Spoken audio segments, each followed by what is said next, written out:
Magiging kaganapan ngayong December 13, 2025 sa PBB Collab 2.0 ating pag-uusapan. Third eviction night magaganap na, makapasa kaya sila sa kanilang weekly task. At syempre, kapit, layag na naman. May aminan na, yun ang ating pag-uusapan. Kaya guys, pasubscribe dito sa channel ko. Maraming salamat. Ito na nga ang huling araw para bumoto na kayo dahil nga lalabas na sila mamaya. Kaya naman syempre, kailangan natin iboto ang karapat-dapat. Grabe din ang grupong ito dahil kahit papano ay may pinagsamahan sila at mga close nila ang isa't isa. Kaya napakasakit, may mawawalang dalawa na naman na isang kapuso at isang kapamilya ngayong araw. Sinahit at Ling nga ang dalawa sa isa sa favorite ng taong bayan ngayon.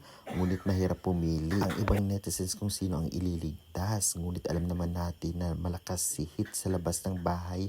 Lalong-lalo pa meron ng kapit fandom na tiyak ang susuporta sa kanila. Samantalang dito naman kina Inigo at Fred. Ngayong week nga ay nag-trending itong si Inigo dahil nga sa mga salitang pangbabastos kay Carmel. Mabuti na lamang at naayos at nasolve nga ang kanilang problema. At itong si Fred naman nag-trending at nagka-issue rin sa viral na video about kay Laila nang nasa outside world pa siya at sa kapamilya nga ay mahigpit ang botohan o magkalapit lang ang boto ng taong bayan kaya magandang laban to.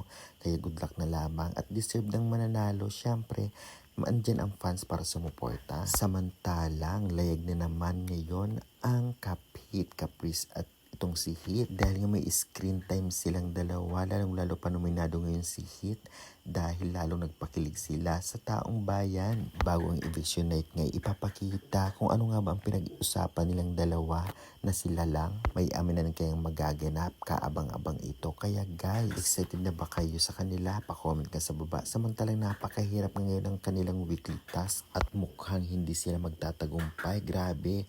At dahil nang nakaraan ay wala silang budget, ngayon ay baka wala na naman, kaya good luck na lang.